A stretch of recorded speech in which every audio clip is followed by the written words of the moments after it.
here, right? I need to drive this way, get my elbow inside. I try to drive this way. Which way do his feet come out to protect himself, right? Which way do his feet come out if I try driving that way? Now I can turn on this hip and capture this leg.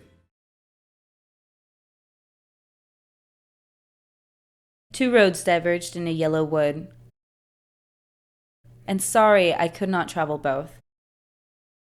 And be one traveler long I stood, and looked down the one as far as I could. Two roads diverged in a wood, and I took the one less traveled by. And that has made all the difference.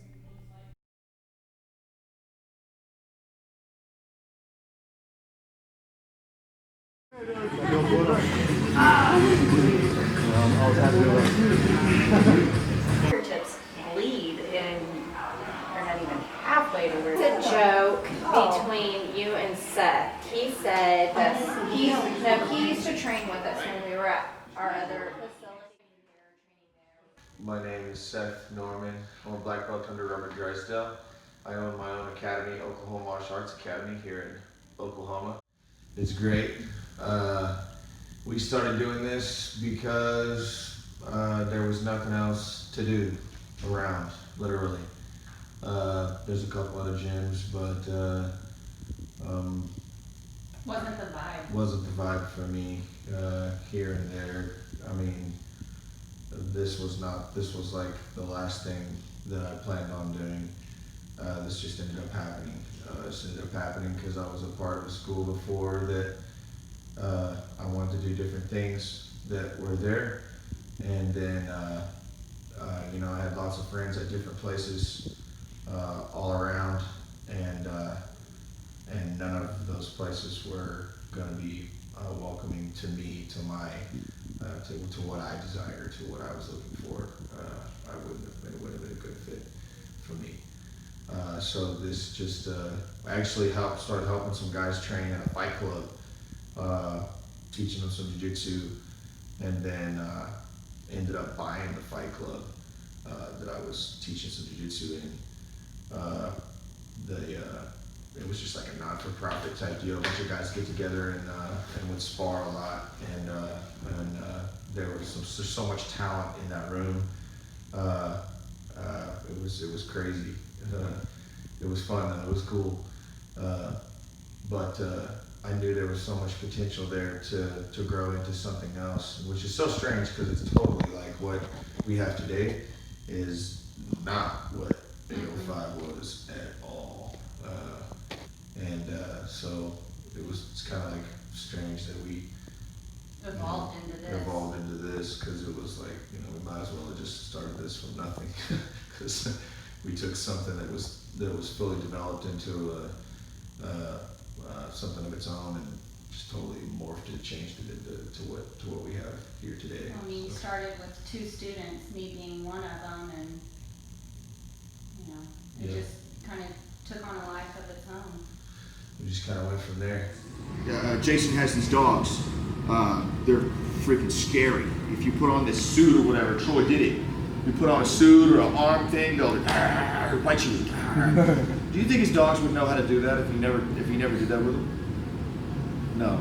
I constantly provide so much time for you guys to bite each other and to pull on each other's arms, to choke each other, come a hair shy of killing each other. So much. Hundreds of rounds throughout the month. Let's use it wisely. But I think also too, like the reason that it feels like such a family in here is you're not judged upon like what your rank is.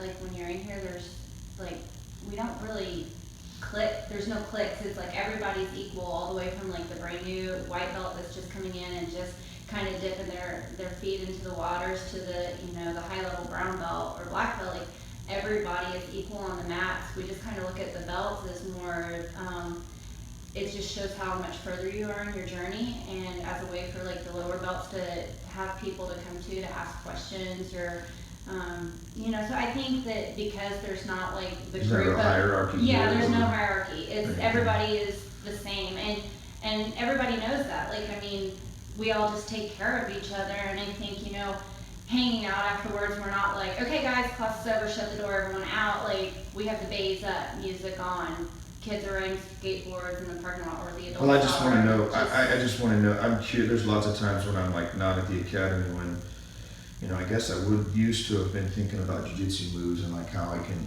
be the best or how I can like be better or be more dominant or whatever. But a lot of times I'm like wondering what my students are doing. Like I see posts, sometimes I try not to get too involved with a lot of the stuff that that they have going on. You know, there is that, you know, there is a line there, but I really do care about my students and the fact that I try to make sure I know, you know, I try to, like, once they come in, like, I want to know if they're having a bad day or whatever, you know.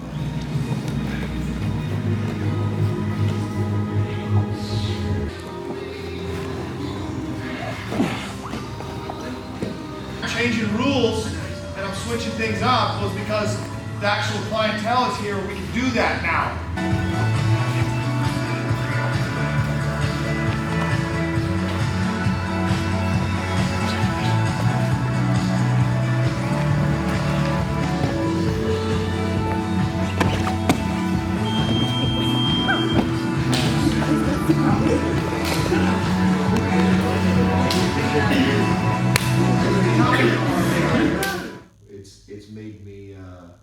It's made me who I am 100% through and through, to where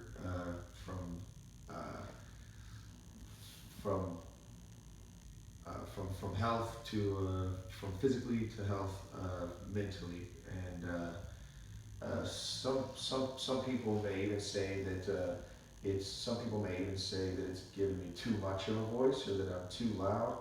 I think not. I think that a lot of society has I think that They need to be coddled. they need to be coddled, and a lot of people need to be, you know, even it's been, you know, I wasn't born like this. Like I wasn't like this my whole life. I have, like, jiu-jitsu has changed me into who I am today, and a lot of people would be like, you think I'm hard on you, or you think I've been hard on her? Try being me.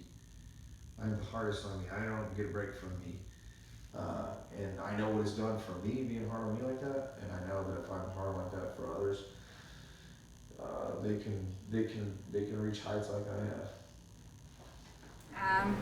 Hi, I'm Julia Avila. I'm 28 years old. I am a purple belt under Seth Norman, Robert Drysdale black belt, part of Zenith. Matchy.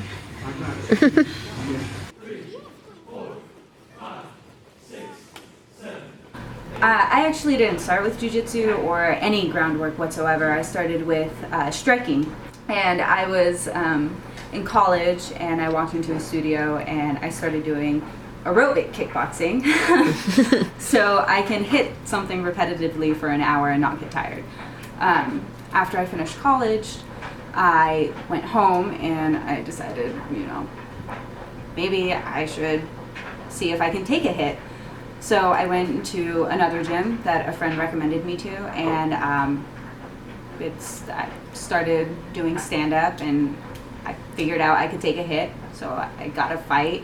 And it wasn't until after my first fight, my pro fight, that I got into jiu-jitsu and I got into groundwork. I started under Dan Camarillo out of Guerrilla Jiu-Jitsu in Bakersfield, California. My first jiu-jitsu instructor was actually my boyfriend at the time, so it was really, really difficult, but I left Dan Camarillo, and I actually took a long break, about 2 years, or year and a half, something like that. And then I continued as a white belt under Matt Baker, a Jean-Jacques Machado affiliate, and also in Bakersfield, California. Two great, amazing, and super, super different schools. And I got my blue belt there in July of 2014. And then from there, I met the love of my life, and he moved me out to Oklahoma. And that's and we ended up here in Oklahoma, and we found a school, Oklahoma Martial Arts Academy, run by Seth Norman and Janie Meadows, and I got my purple belt there this year in January, and that's been my journey thus far.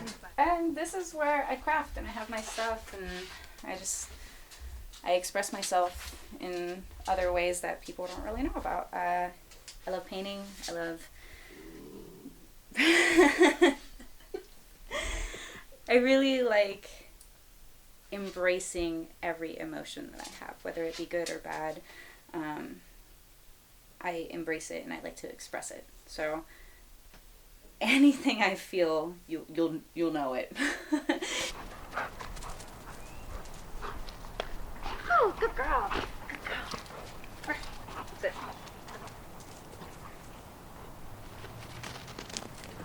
I support her as much as I can, and even if it's just something little like giving her a ride to the gym so she can rest some extra. And she actually got me started in Jiu-Jitsu a couple of years ago, so and I fell in love with it and her. Hey, the dead. Who's that? That's not you. That's Pony. But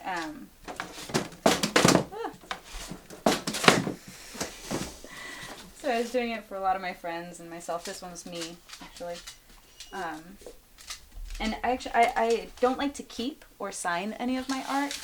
I like to give it away. So, I'll have a friend over, and if they see something on the wall that they like, I just kind of give it to them. And I don't like to sign any of my work, but I will if people ask. Mostly because if I'm worth remembering, then they'll remember me.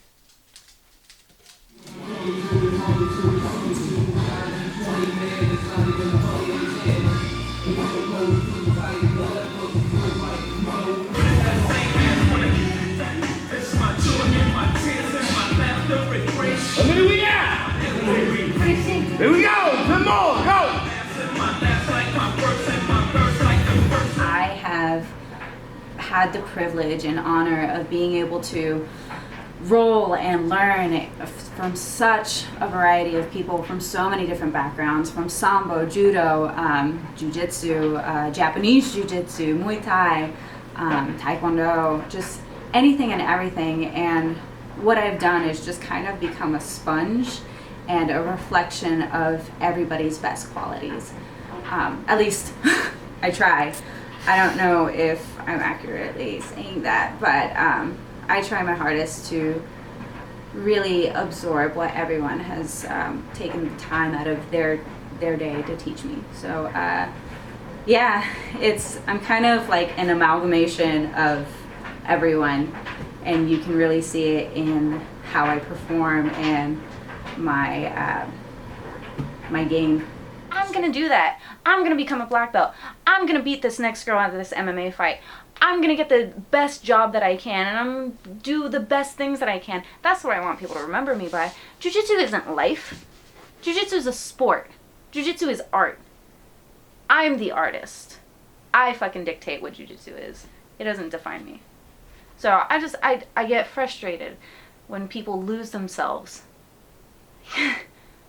Be who you are. Be true to yourself. Be the artist. Be the dancer. Fucking laugh. One day I'm not going to be able to do jiu-jitsu. One day I'm not going to be able to throw a punch. One day I'm going to be old and crippled and sit in a wheelchair or sit in an old folks home, and I'm still going to be able to laugh, and I'm still going to be able to live. I'm still going to be able to play bridge or some cribbage, or I don't know what they play, dominoes. That's going to be my art. But I'm going to have some good fucking stories to tell. No, it's not supposed to record that. Hello. Wait, I got one. Do it again. I am Kevin Williams. I am a brown belt under Anato Tavares. I school under TJ Tomlin out in heaven. Work it. We'll go first or second? I will go first again. Don't judge me, girl. Do not judge me.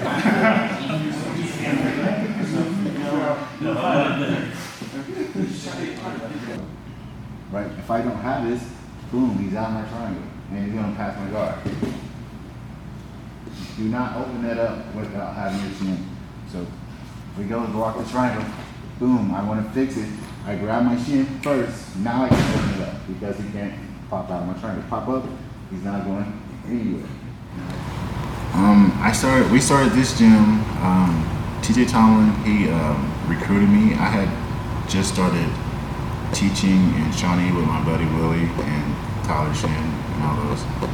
But I was still training at AMA over with Kendrick, so I was going back and forth, but I was always competing and posting and tagging my friends, and it kind of brought TJ's attention to me, and he basically recruited me to run the school, and it's been 2.5 years since we opened up. Yeah, guys. 1, 2, 3. Good. Can you grab that arm right there? Man, so these guys, we're all actually friends. We hang out and we do stuff together. I think that, train as much as we train together, you have no choice but to become friends, unless you're all D-bags. But these guys are really nice, and I keep a friendly environment around here.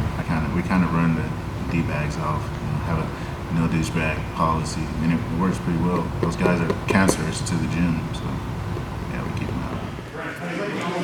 Hi. Let's go, guys.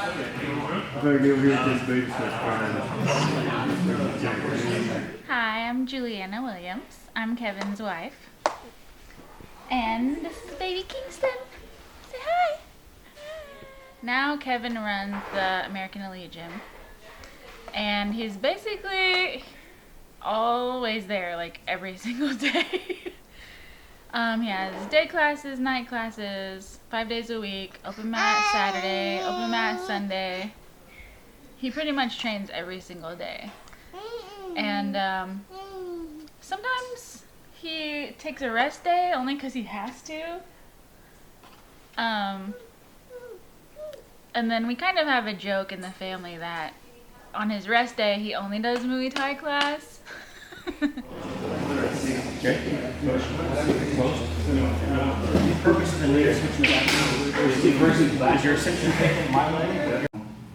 of over naturally, down my shin, turn, walk it up, pull the head down, and squeeze. Again. I definitely am biased. But I think Kevin really is a good coach. It's not that he's really patient, but so Kevin has ADD, right? I think everyone that's talked to him knows that. But I feel like it really provides him an opportunity to be able to explain things in a way that's not just words, but it's also wrapped up in how he's explaining it physically. It gives him it makes it easier for him to show things and explain things because it's really three-dimensional for him in that way. Plus he's just super nice and everyone loves him. Before I started jiu-jitsu, I didn't have any direction or a path. I was just out there with nothing to do. I did school, I got married, had kids all before I was 21, and I didn't have anything, a direction, and I ended up getting in trouble because of it, and it was when I was in trouble when I found jiu-jitsu, and when I found it, and I just knew that this is what I wanted to do, and I'm making a living, from jiu-jitsu, and it's brought me so much. For one, financial stability. Two, it medicates me like all the way around, the way that I feel about myself, my self-confidence, you know, like I used to have troubles speaking in front of people, and now that I'm teaching in front of kids and adults, I don't have that problem anymore. I can get up and talk in front of people. I don't feel like I'm gonna crawl in a hole and cover my head up when I have to talk to people. And I definitely think that's because Jiu-Jitsu now has just changed everything about my life.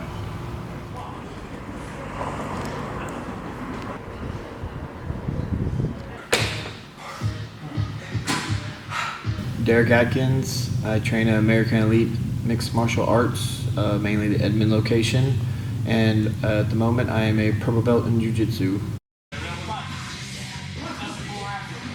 I started growing up in Tulsa, and then in like 2nd or 3rd grade we moved to kind of a small town called Ulaga.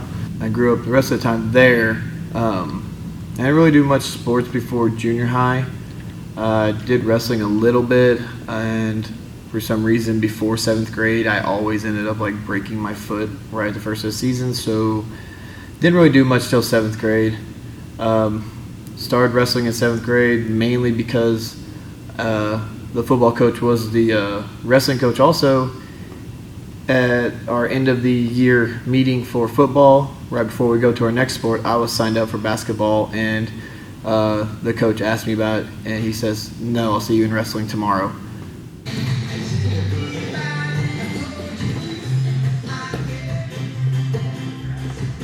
In high school, I started and was good from my freshman year on. Made state all 4 years. About a year and a half, maybe a little less than that, after I got out of wrestling in college, not on my own choice, but my own screw-ups, I had gotten as fat as I'd ever been. I was around 210, and wasn't competing, wasn't doing anything. It just wasn't me. I'd helped guys back in high school, a few different guys that got pretty high level. I had cornered, coached, and been around fights for a while. And so I was like, I want to try fighting. I want to do mixed martial arts. That's what I always said I was going to try before I got too old to do it. So I actually looked up a bunch of gyms around the area, what were close to me, what their prices. TJ's gym, American Elite, right here in Edmond. Mainly I came here because their schedule fit my schedule best, the classes and everything. Walked in here the first night, talked to TJ a little bit, tried class out, told him I wanted to fight. Tried to be an idiot and go pro very off the bat, and he wouldn't let me, which I am immensely happy he did not let me, because that would have been really dumb. Basically what he told me was he wanted to fight next week. And I was like, really, man? You know, you're out of shape, you haven't trained jiu-jitsu. I know you want to be a fighter, but we got to take our time here. But he was pretty adamant about wanting to do it right away. We had some guys fighting, like Julian and Carlos and some other guys fighting on a card that was coming up in a couple of weeks. And he wanted to be on that card with those guys without any training. And needless to say, I wouldn't let him.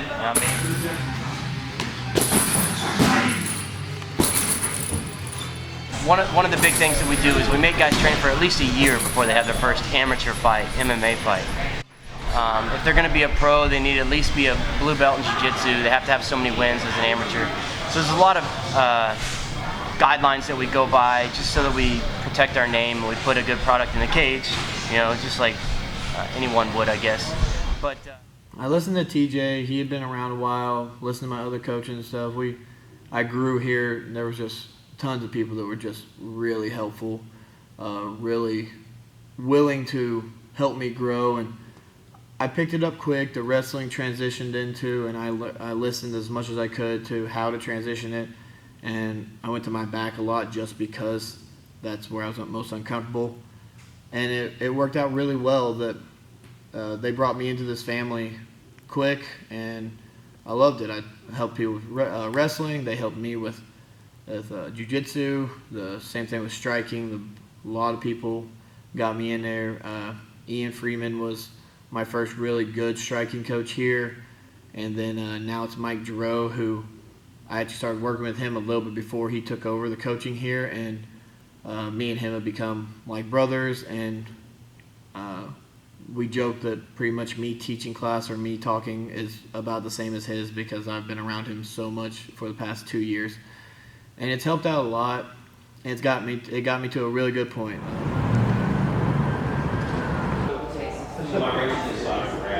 Okay.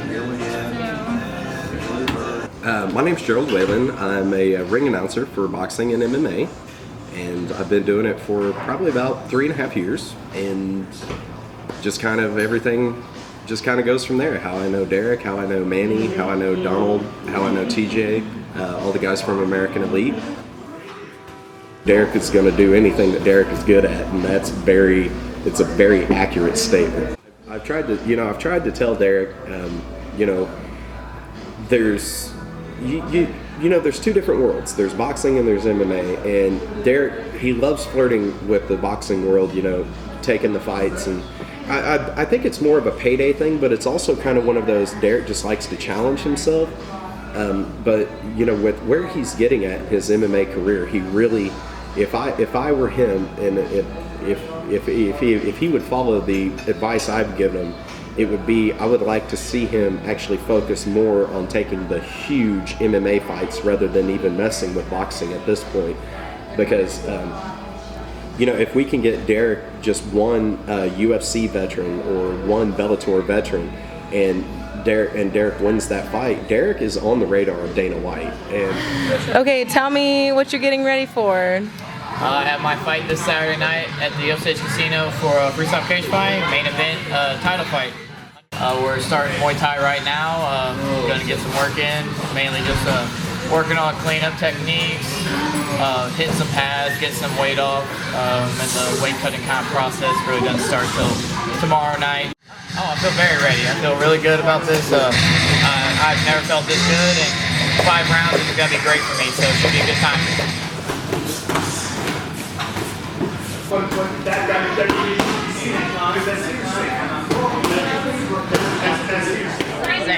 You want one every time.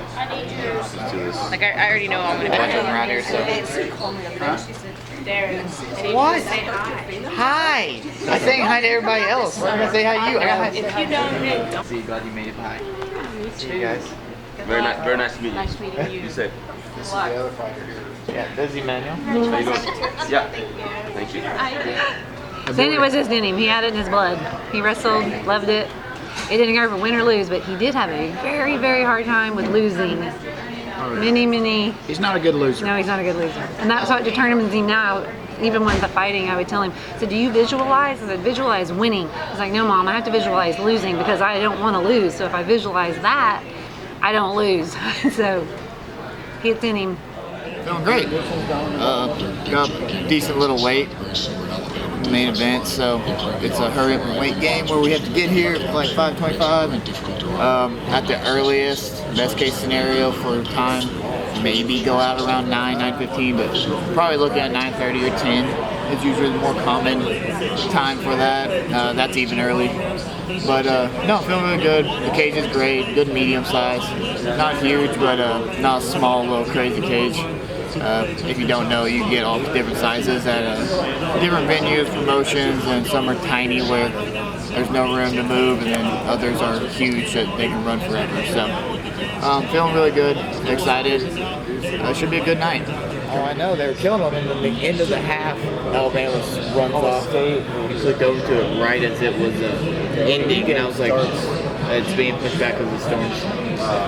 It's storming bad down there.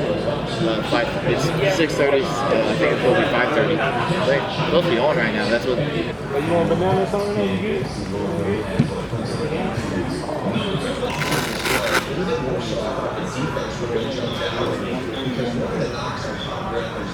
They do have a bunch of athletes. They've given up a lot of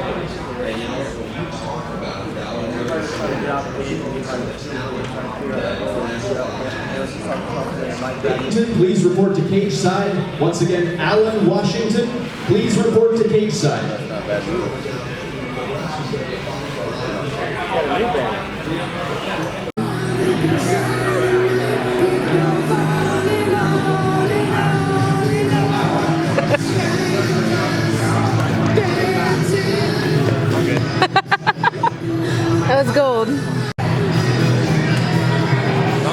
Don't do the pull.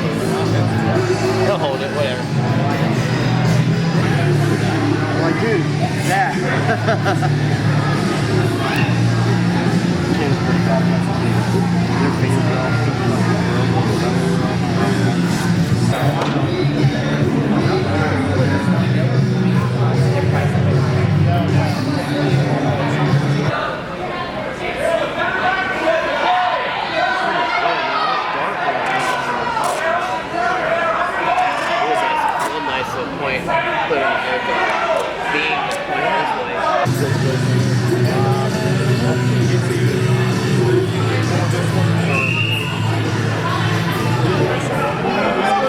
See what I have to deal with on a daily basis. You get that on camera? I did. I get everything. That's a good one. I'll make sure you get that little sound mic. I love the game plan. I like being just as surprised as you guys. It makes it all more fun. What? That is the game plan.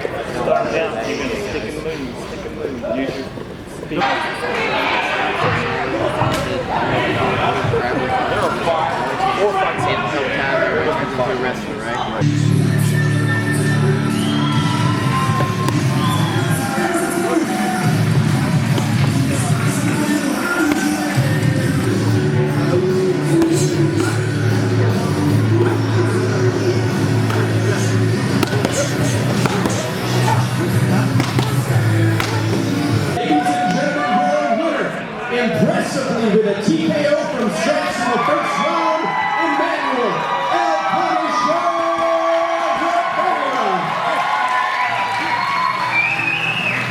The switch, no! Right, Matt? We did it. Derrick's turn now. We'll talk about it. Let's do it, man. Hey, that was fun, man. First, in the blue corner, standing 5'11", weighing 155 pounds, fighting out of American Elite, the current state boxing champion from Avila, Oklahoma, Derrick Adkins.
Weighing 155 pounds, fighting out of Team Impact, a former Rage in the Cage champion and Naga expert champion, and all-state wrestler from Tulsa, Oklahoma, Zach Church.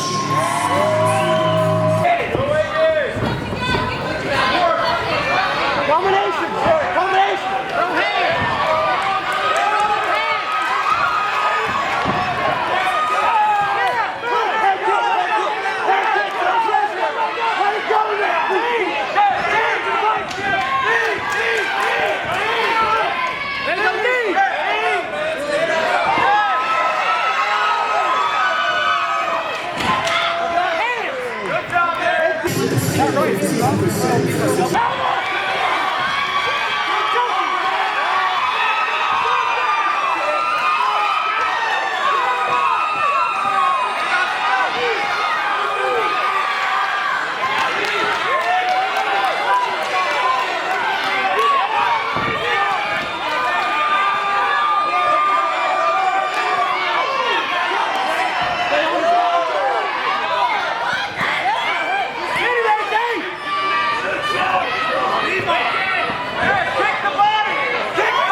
Judge Ellick scores it 45-50 for your winner and new lightweight champion, Derrick Adkins.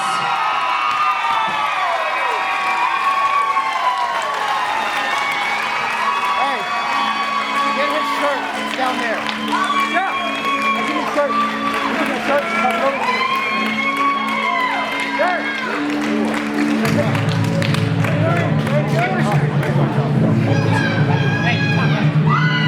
I controlled it, almost finished it in the second round, I think it was. I punched myself out a little bit. I went for the finish hard, and it hurt me a little bit, so I had to coast through the last of that round. My hand's a little sore. I hit him a bunch. Feel really good about it though. A good fight, a good time, and now I get to go party with my family and friends and my girl and everything, so it's gonna be a good night. So thank you for my sponsors. Hit me up on Facebook if you want a sponsorship. I got that shiny belt now. Feel awesome. Now I just gotta tuck my shirt in and go get a beer. So, what is jiu-jitsu to you? Jiu-jitsu to me is life, literally. But for me, it's roots. It's what keeps me grounded. It's what keeps me sane. It's what helps me grow. It's everything. Jiu-Jitsu to me is savior. Saves me from everything. Jiu-jitsu is my drug. I'm addicted to it, and it works well for me because it's a lot better than heroin. Jiu-Jitsu is like opening up a new box of sour cream and onion Pringles on a summer day. It's pretty nice. Jiu-Jitsu to me is a lifestyle. Jiu-Jitsu to me is power. Jiu-Jitsu to me is balance. Balances out all the other shit in life. Jiu-Jitsu for me is meditation. Jiu-Jitsu to me is focus. Because no matter what we have going on in our life, I feel like when we come back to Jiu-Jitsu and we get back on the mat to train, we can just focus on our breathing and on our relationships with each other, and it helps us to keep in mind what's most important in our life. Jiu-Jitsu to me is fun. It's one of the only sports where the little guy always has a shot. Jiu-Jitsu to me is life. Jiu-Jitsu to me is family. Jiu-Jitsu to me is something I live, breathe. To me, Jiu-Jitsu means everything that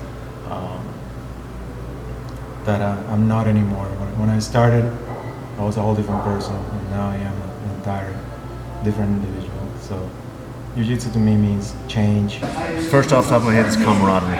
It's a good group of guys having a great workout. It's a way to turn off stress completely and just be right here, right then, in that moment. When somebody's trying to strangle you, if your mind's anywhere else, it's not gonna go well. So it's like a moving meditation to me, if anything. It's medicine. It's a way to learn how to lose, really. For most of my life, I felt like I was a loser because I lost.